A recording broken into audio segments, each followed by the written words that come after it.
नमस्कार मेरे प्यारे दोस्तों, आज हम आपको एक जादू दिखाएंगे। क्या जादू? और जादू में हमारे क्या शामिल है? आज हमारे जादू में शामिल है श्वसन तंत्र। क्या? श्वसन तंत्र। ये इसको इंग्लिश में रेस्पिरेटरी सिस्टम भी कहते हैं। आज हम इसके चित्र को बाकायदा बारीकी से समझेंगे और साथ साथ कौन सा पार्ट क्या कार्य करता है वो भी समझेंगे, और इसके साथ साथ वो हमारे उसको याद करने की ट्रिक भी हम समझेंगे। देखिए, सबसे पहला पार्ट होता है हमारा नजल। क्या? सबसे पहला पार्ट होता है हमारा नजल। NASAL, nasal. सबसे पहला पार्ट होता है हमारा नजल। नजल ये होता है मुंह और नाक का भाग, ये ठीक है। इसके बाद माउथ, इसे हमें लिखें या ना लिखें, रेस्पिरेटरी सिस्टम में इसे लिखने की कोई ज़रूरत नहीं होती है। दूसरा भाग होता है हमारा फेरिंक्स। क्या? फेरिंक्स। दूसरा भाग हमारा होता है फेरिंक्स। ये दोस्तों हमारा नाक और मुंह का कॉमन, नाक, नोज और माउथ दोनों का कॉमन भाग होता है। ठीक है, यहाँ दोनों कॉमन होते हैं। इसके बाद तीसरा हमारा आ गया लैरिंग्स। क्या? लैरिंग्स। ये हमारी गर्दन पे उभरा हुआ भाग, इसे लैरिंग्स कहते हैं। ये हमारा वॉइस बॉक्स होता है। क्या? ये हमारा क्या होता है? वॉइस बॉक्स होता है। यहाँ से क्या होता है? यहाँ से आवाज या ध्वनि निकलती है। ठीक है, ध्वनि निकलती है। इसके बाद हमारा नेक्स्ट पार्ट ट्रेकिया। क्या? ट्रेकिया। नंबर 4 पर हमारा हो गया ट्रेकिया। ट्रेकिया को विंड पाइप भी कहते हैं। ट्रेकिया की लंबाई लगभग 10 सेंटीमीटर, 10 से 12 सेंटीमीटर और चौड़ाई 2.5 सेंटीमीटर होती है। दोस्तों, इसी के साथ हमारा फूड पाइप, ठीक है, पीछे की साइड में हमारा फूड पाइप भी होता है, जिसे हम एसोफेगस कहते हैं। और इसी के ऊपर हमारा ये एपिग्लोटिस ढक्कन होता है, जो भोजन को सीधे फूड पाइप में जाने में मदद करता है।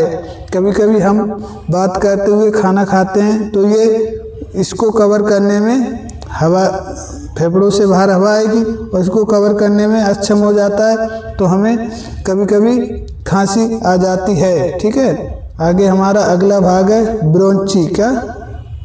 ब्रोंची। ये ब्रोंची हमारी 2 होती हैं, जो हमारी ये हमारा राइट लंग्स है, दायां फेफड़ा, और दायां बायां 2 फेफड़े होते हैं। दाएं फेफड़े और बाएं फेफड़े में बांट देती है कौन? हमारी ब्रोंची। क्या? ये हमारी ब्रोंची 2 भागों में बांट देती है। इसी के साथ साथ हम पढ़ेंगे छल्ले। क्या? छल्ले या रिंग्स। छल्ला या रिंग्स, ये बार बार एग्जाम में पूछे जाते हैं। इनकी संख्या कितनी होती है दोस्तों? ये हमारे 16 से 20। क्या? 16 से 20 छल्ले पाए जाते हैं। 16 से 20 छल्ले पाए जाते हैं, जो ऐसे ये रिंग आकार के, ऐसे रिंग आकार की अंगूठियों की तरह इस पे फूड पाइप पर, इस पे ट्रेकिया पर ऐसे कवर करे रहते हैं। इनका मुख्य कार्य क्या होता है? इनका मुख्य कार्य होता है कि श्वसन लेते समय कभी ये जो हमारी फूड पाइप, ये खोखली तो होती है, ये हमारी चिपक ना जाए, इसलिए इसको मजबूत करके पकड़कर ये रखते हैं। ये ट्रेकिया को मजबूती भी प्रदान करते हैं। इसके बाद अगला भाग हमारा आ गया ब्रोंची। ब्रोंची 2 भागों में बांट देती है। किसको? ट्रेकिया को। आगे ब्रोंची के बाद हमारा आ गया ब्रोंचियोली। का? ब्रोंचियोली। ये कई भागों में कई हजार संख्याओं में बटी हुई होती है। ये देखिए कई भागों में बटी हुई होती है जो सीधे एल्वियोलाई तक ऑक्सीजन पहुंचाती हैं, एल्वियोलाई तक ऑक्सीजन पहुंचाती हैं और कार्बन डाइऑक्साइड को वापस ले लेती है। इसको कहते हैं। इसके बाद हमारा अगला भाग हो गया एल्वियोलाई। क्या? एल्वियोलाई। ये श्वसन तंत्र की सबसे छोटी यूनिट होती है। क्या? श्वसन तंत्र की इकाई एल्वियोलाई को कहा जाता है, एल्वियोलाई को कहा जाता है। ठीक है। अब बात करते हैं जो बार बार एग्जाम में पूछा जाता है, बार बार एग्जाम में पूछा जाता है कि दायां फेफड़ा, क्या दाएं फेफड़े में कितने लोब होते हैं? दाएं फेफड़े में दोस्तों 3 लोब होते हैं। कितने? 3 लोब होते हैं। ये हमारा अपर लोब, ये हमारा मिडिल लोब, ये हमारा मिडिल लोब फेफड़े का, और ये हमारा तीसरा लोअर लोब। ठीक है। दाएं फेफड़े में 3 लोब होते हैं। कैसे याद रखेंगे? राइट और टी से त्रि यानी 3, और लेफ्ट में हमारे 2 लोब होते हैं। लेफ्ट में हमारे 2 लोब होते हैं, एक अपर लोब और एक लोअर लोब। अच्छा, कभी सोचा है इसमें 3 लोब और इसमें 2 लोब क्यों होते हैं? क्योंकि हमारा बायां फेफड़ा छोटा होता है, बायां फेफड़ा हमारा छोटा होता है, क्योंकि इसके बीच में जो जगह पाई जाती है इसको कहते हैं मिड स्टेनियम। का? मिड स्टेनियम, मिड स्टेनियम। ये जो खाली कैविटी होती है, यही हमारा हार्ट, यहाँ पर हार्ट हमारा सिचुएटेड होता है, जिसमें 4 चैम्बर होते हैं, जिसका मुख्य कार्य रक्त को पंप करना होता है। ये हमारी सबसे छोटी इकाई एल्वियोलाई, और ये हमारा, ये जो आपको दिख रहा है फेफड़ों के नीचे, ये हमारा होता है डायफ्राम, जो पूरी तरह से कार्टिलेज का बना हुआ होता है। इसका मुख्य कार्य होता है जब हम श्वसन लेते हैं, यानी जब श्वसन लेते हैं तब ये पिचक जाता है, और जब छोड़ते हैं तो ये फेफड़ों को ऊपर क्या कहता है, छोड़ते हैं तो फेफड़ों को पिचका देता है। श्वसन लेते हैं तो खुद पिचक जाता है, और जब श्वसन छोड़ते हैं तो उस समय ये फेफड़ों को पिचका देता है, जिससे आसानी से हम श्वसन लेते और छोड़ पाते हैं इसकी वजह से। ठीक है। कभी कभी दौड़ते समय अचानक दर्द होने लगता है तो हम उसको कहते हैं स्टिच। क्या? ये डायफ्राम में ही प्रॉब्लम होती है। ठीक है। आगे देखिए, अब हम इतना हमने ये सब समझ लिया। अब हम देखते हैं एल्वियोलाई। एल्वियोलाई कैसे ऑक्सीजन को रक्त में भेजती है और कार्बन डाइऑक्साइड को वापस ग्रहण करती है। एल्वियोलाई की संख्या लगभग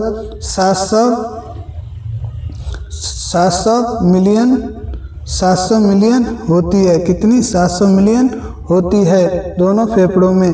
हम जीवन में, पूरे जीवन में लगभग 30 से 35% ही एल्वियोलाई का उपयोग कर पाते हैं। देखिए भगवान ने हमें कितनी ज़्यादा एल्वियोलाई एडवांस में दे रखी हैं। ठीक है। अब देखिए ये हमारी एल्वियोलाई, इधर देखिए ये ऑक्सीजन को यहाँ रक्त ने छोड़ दिया, और ये पुनः ग्रहण करके वापस बाहर निकाल देती हैं, और इधर से हमारा ऑक्सीजनेटेड ब्लड ये हमारा इसको ग्रहण कर लेता है। कौन? हमारी वेंस, पल्मोनरी वेंस क्या करती हैं? ऑक्सीजनेटेड ब्लड को ग्रहण कर लेती हैं और ब्लड और हार्ट में पहुंचा देती हैं। ठीक है। और ये हमारा दूसरी जो हमारी फुफ्फुस धमनी है, फुफ्फुस धमनी जो है इधर हमारी क्या डीऑक्सीजनेटेड ब्लड को छोड़ देती है। ठीक है।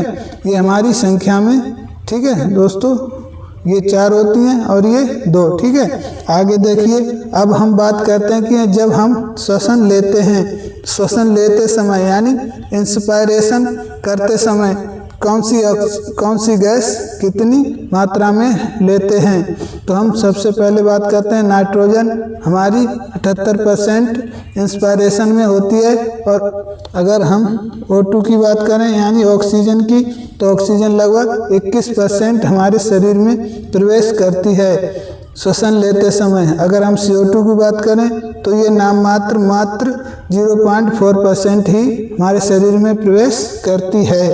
इसके बाद अगर हम छोड़ने की बात करें, अगर हम छोड़ते समय की बात करें तो एक्सपायरेशन के समय नाइट्रोजन जितनी ली उतनी ही छोड़ दी जाती है, यानी 78%। और ऑक्सीजन और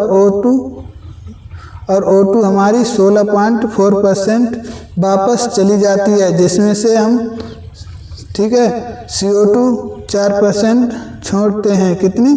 CO2 4% छोड़ते हैं। देखिए दोस्तों, ऑक्सीजन हमने 21% ली, 16.4% छोड़ दी। ओके, इसके बाद CO2 हमने नाम मात्र की ली, लेकिन CO2 की यहाँ मात्रा बढ़कर 4% हो गई, यानी हम प्रत्येक श्वसन में लगभग 4% ऑक्सीजन का यूज करते हैं। लगभग 4% ऑक्सीजन का यूज करते हैं। लगभग 4% ऑक्सीजन का यूज कर लेते हैं। ठीक है दोस्तों, आइए दोस्तों, अब हमने लगभग श्वसन तंत्र के सारे भाग याद कर लिए हैं और समझ लिए हैं। इनको याद करने की ट्रिक होती है दोस्तों NPL और NPL TB BA NPLT अगर आप सही से याद करेंगे 2-3 बार में याद हो जाएगा। NPLT BBA का NPLT ने BBA किया। ओके, इसी ट्रिक से याद कर लेंगे। अब हम exercise effect of exercise on respiratory system, ठीक है, हम उसके बाद कर लेते हैं जो एग्जाम में ज़्यादातर यही टर्मोलॉजी पूछी जाती है। अगर हम टाइडल वॉल्यूम की बात करें तो ये हमारा 500 ml होता है। टाइडल वॉल्यूम क्या होता है दोस्तों? सामान्य मात्रा में लिया और सामान्य मात्रा में छोड़ दिया। जो हम श्वसन सामान्य मात्रा में लेते हैं और छोड़ते हैं, ये लगभग 500 ml के बराबर होता है, जिसे हम टाइडल वॉल्यूम कहते हैं। IRV क्या होता है? IRV दोस्तों ये लिखा है हमने, यही होता है। ये हम लगभग पूरी ताकत से लें तो हमारा 3200 ml होता है। अगर हम ERV की बात करें तो ERV ये होता है हमारा दोस्तों एक्सपायरेशन रिजर्व वॉल्यूम, ये हमारा लगभग 1200 ml होता है। यानी हम पूरी ताकत से छोड़ें तो लगभग 1200 ml देखो क्या करेंगे, छोड़ देंगे। ठीक है, अगर ये RC की बात करें तो ये हमारी RB रेजिडुअल वॉल्यूम होता है, ये हमारा लगभग 1200 ml होता है। रेजिडुअल वॉल्यूम क्या होता है दोस्तों? ये हमारा होता है कि हम पूरी ताकत से छोड़ने के बाद भी हमारे फेफड़ों और नली में कुछ वायु शेष रह जाती है, जिसकी मात्रा लगभग 1200 ml होती है, उसे हम रेजिडुअल वॉल्यूम कहते हैं। ओके, आगे हम समझते हैं वाइटल कैपेसिटी। वाइटल कैपेसिटी क्या होती है दोस्तों? तो वाइटल कैपेसिटी हमारी होती है TB plus IRV plus ERB। ठीक, एक्सपायरेशन रिजर्व वॉल्यूम TB 500, ठीक है, IRV हमारी 3200 और प्लस ERB 1100 से 1200 के समथिंग। ठीक है, तो ये हमारी हो गई। अगर हम इनको टोटल जोड़ें तो हमारी वाइटल कैपेसिटी 4800 ml होती है। ठीक है, आगे बात करें टोटल लंग कैपेसिटी, तो टोटल लंग कैपेसिटी में दोस्तों हमारी वाइटल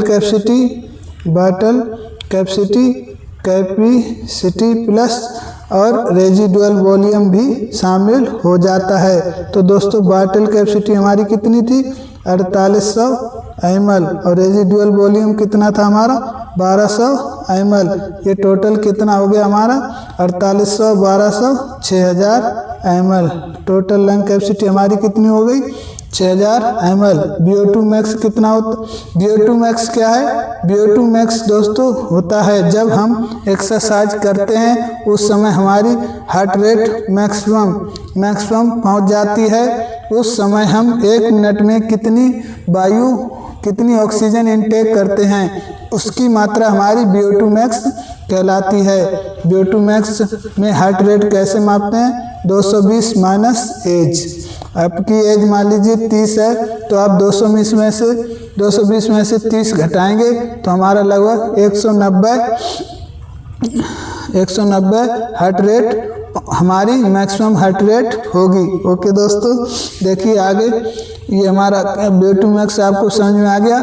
जब हमारी एक्सरसाइज के दौरान हार्ट रेट मैक्सिमम पहुंच जाती है, उस समय हम 1 मिनट की ऑक्सीजन को मापन करते हैं, वही हमारी, ठीक है, उस समय हमने अधिकतम जितनी सामान्य से अधिकतम जितनी वायु ली जाती है ले लेते हैं, उसको हम VO2 मैक्स कहते हैं। अगला हमारा ये टर्मिनोलॉजी है ऑक्सीजन डेप्थ, इसको ईपॉक सिस्टम भी कहते हैं। इसको A.B. हिल ने 1922 में दिया था। उन्होंने समझाया था कि हम एक्सरसाइज के दौरान अपने शरीर से सभी टिश्यूओं से और सेल्स से ऑक्सीजन उधार ले लेते हैं और उसका यूज कर लेते हैं, जो हम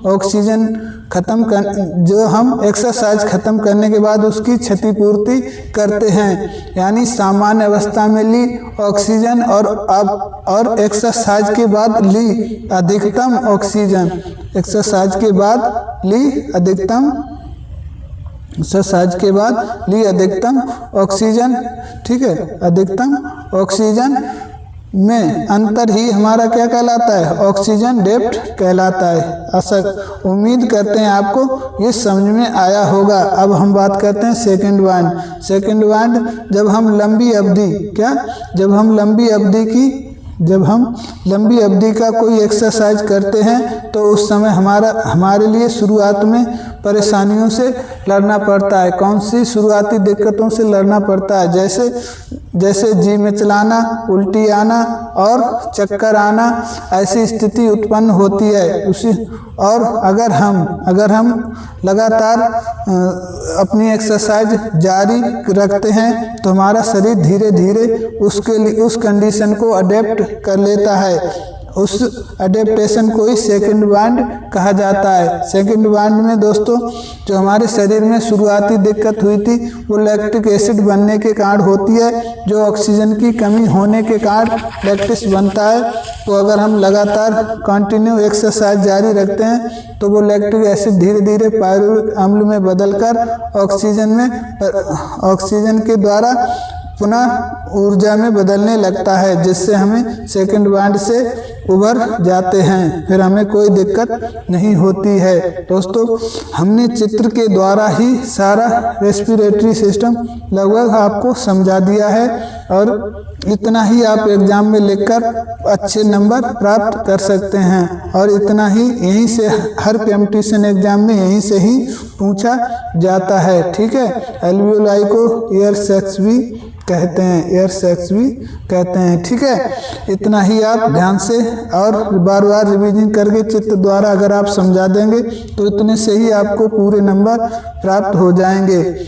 उम्मीद करते हैं आपको ये सारा सिस्टम समझ में आया होगा, ठीक है। हुआ ना जादू, ठीक है, हो गया ना जादू। देखिए, इतने से चित्र में हमने सारा रेस्पिरेटरी सिस्टम आपको समझा दिया है। उम्मीद करते हैं आपको अच्छे से समझ में आया होगा। अब आपकी बारी है, इसे बनाएंगे और इस ट्रिक को कभी नहीं भूलेंगे। NPLTBBA, okay. आशा करते हैं आपको समझ में आया होगा और फुल उम्मीद करते हैं आपको ये दोबारा 2-3 बार रिवीजन करने के बाद आपको जिंदगी भर कोई भी दिक्कत रेस्पिरेटरी सिस्टम से नहीं होगी। धन्यवाद। जय हिंद, जय भारत।